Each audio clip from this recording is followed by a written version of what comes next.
Hey guys, welcome back to my channel. In today's Skincare Sunday video, I'm going to be trying out a little experiment. So I wanted to see what my skin would do, how it would react, what would happen if I use the recommended amount of sunscreen on my face every single day. And I'll be using a different one each day and just talking through it, doing a little bit of a review and just letting you guys know. So I have to say that I realised I am not applying enough sunscreen.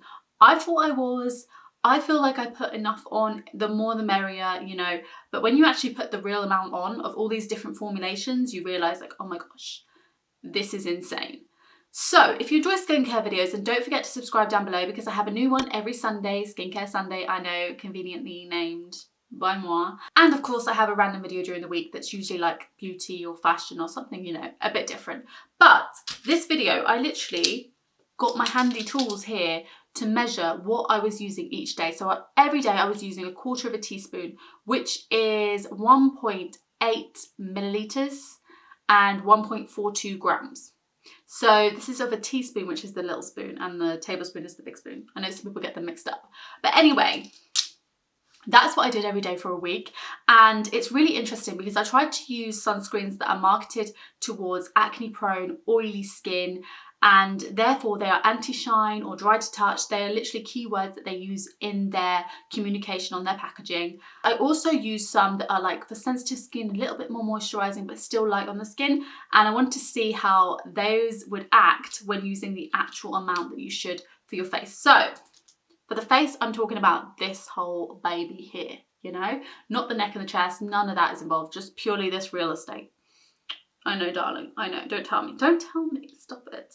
So anyway, so like I said, I'm using a different one every day, and it was really interesting because some of the ones I absolutely love, when I use the actual amount that I should be using of that product, I didn't like it so much. Let's get into the video. Monday I'm using LAROCHE-Posay Anti-Imperfection SPF 50+. Tuesday I'm using Vichy SPF 30 mattifying. Wednesday is Bioderma SPF 30 also mattifying. Thursday is LAROCHE-Posay Shaka Fluid SPF 30 which is invisible and light. Friday is LAROCHE-Posay Anti-Shine which is also mattifying at 50+. Saturday is Boots Soltan SPF 50+ moisturizing for sensitive skin. Sunday is Vichy SPF 30 Hydrating Milk for face and body.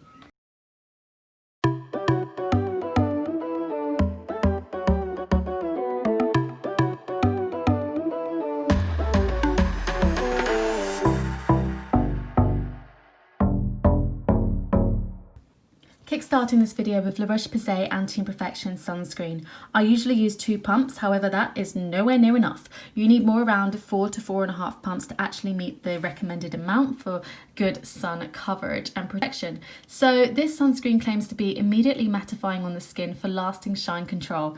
And yes, that is 100% true because this sunscreen barely moves. Like, it dries down so quick and it's hard to rub into the face. It's quite thick. However, the reason I love it is because it does prevent post-sun exposure breakouts. Yes, they are a thing if you didn't know. It also helps to correct existing imperfections because it has salicylic acid and niacinamide in it. It gets some white marks left over even though you've rubbed it to oblivion. Overall, I would rate this sunscreen a 4-star because it does do what it says and it is super mattifying, so it's perfect for anybody with oily, acne-prone skin. Vichy sunscreen is suitable for combination skin. It claims to be water resistant and also zero shine. It's also enriched with Vichy mineralizing thermal water. However, it does also include fragrance. Most of these do, I'm not gonna lie, and sometimes it makes me think, what is the fragrance? Is that sunscreen smell that we smell just fragrance? I really don't know. Anyway, the reason this sunscreen is great is because it just really absorbs into the skin quickly. You'll see me use a different method here, so I've decided that I'm just going to pop it all over the skin all at once. Using the recommended amount, of course, you can see that it is a lot. And I'm not going to lie to you, it was not pleasant smearing that amount of sunscreen on my face. I felt like my pores were screaming, like they were screaming, "Clog me up." You know what I mean? Like, honestly, this is just crazy. However, the more and more you blend, the more you mix it into your skin and it just becomes super matte. I kid you not, it is mattifying. It is dry to the touch. it's actually just perfect in that sense because it doesn't leave a residue of oil, shine or greasiness. So for that reason, I've given it a 4. Again, I think it's a really good sunscreen and I stand by it. Even with the recommended amount, it is a lot more than people are probably usually using. However, it still does exactly what it says and ends up super mattifying and was also a bit easier to blend. With the Bioderma Sunscreen, I usually don't like this sunscreen, I am not going to lie, because I could have sworn that it left me with a really ghostly cast. However, when I used it in the amount that was needed, I don't know if this is just like weird, but it was absolutely fine. There was not some significant blue ghostly cast. Honestly, it was really easy to blend in. It wasn't too thick and creamy. Again, it's not pleasant smearing it all over your face, I'm not gonna lie.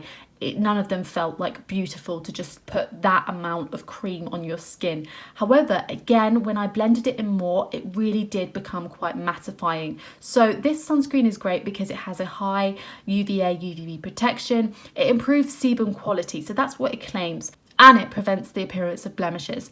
It's supposed to provide a long-lasting mattifying effect, so it is really, really good. However, again, it is fragranced. It claims to be non-comedogenic and water resistant. Overall, I give this sunscreen a 4-star, particularly when used with the amount that is recommended. It worked a lot better than whatever I was using before. I don't know why. I think I did give it a little bit of a shake before use because usually this would not be a sunscreen that I actually would rave about or think about giving a 4-star, but it was super mattifying and did the job.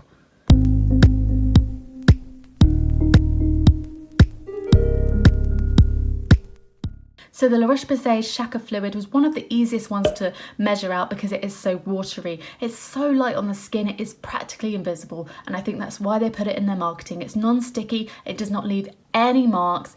It is fragranced again, however it is sweat and sand resistant and lasts up to 80 minutes underwater. Honestly, this SPF is super light on the skin. It doesn't feel greasy, it doesn't feel heavy, even at the volume that you're supposed to be using at. It does have a slight tackiness to it, like a slight, you know, maybe like you've put a primer on, but considering the amount that you've just used, I think it's absolutely fine, and I would give it a 5-star because it's so light, it's not greasy, and it just sits on the skin really nicely, doesn't feel heavy, which I love.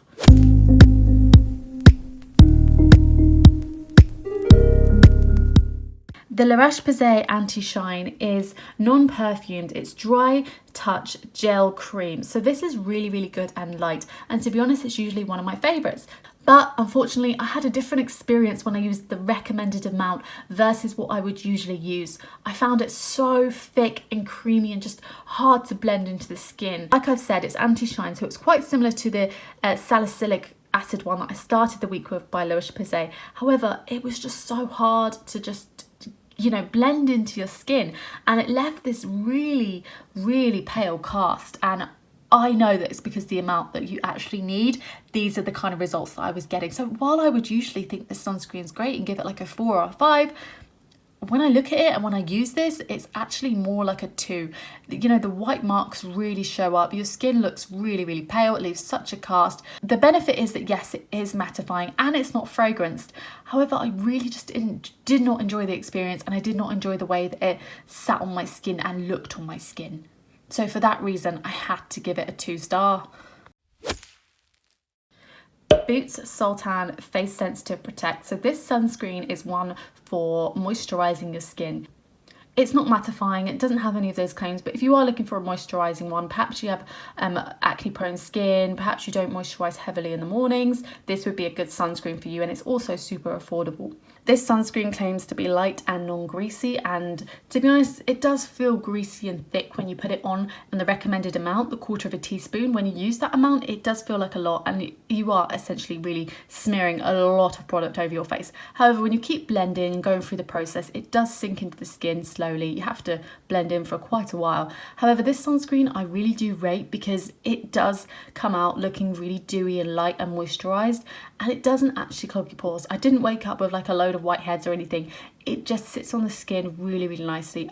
When it's all finished blending, I don't look like I'm soaked in moisture and oil or whatever. It just looks like I've got healthy dewy skin, so I did like that.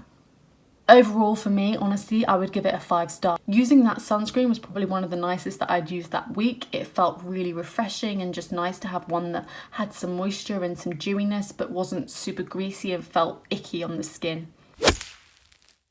So last but not least is the Vichy Hydrating Milk for face and body. I thought I would try this out on the face. It's hypoallergenic, it's suitable for children, sensitive skin, and hydrating for up to 24 hours. However, I found it to just be a bit too strong. It is fragranced, it does have vitamin E and Vichy mineralizing thermal spring water. It was just a lot on the skin, it felt quite heavy. I didn't really get a good close up here, but you can see that it's got the dewiness to it, but throughout the day it just felt very heavy and it felt like I was literally bouncing the sun off me. I was so shiny. So I wouldn't really rate this. It's good for the body, but I wouldn't particularly use it on my face.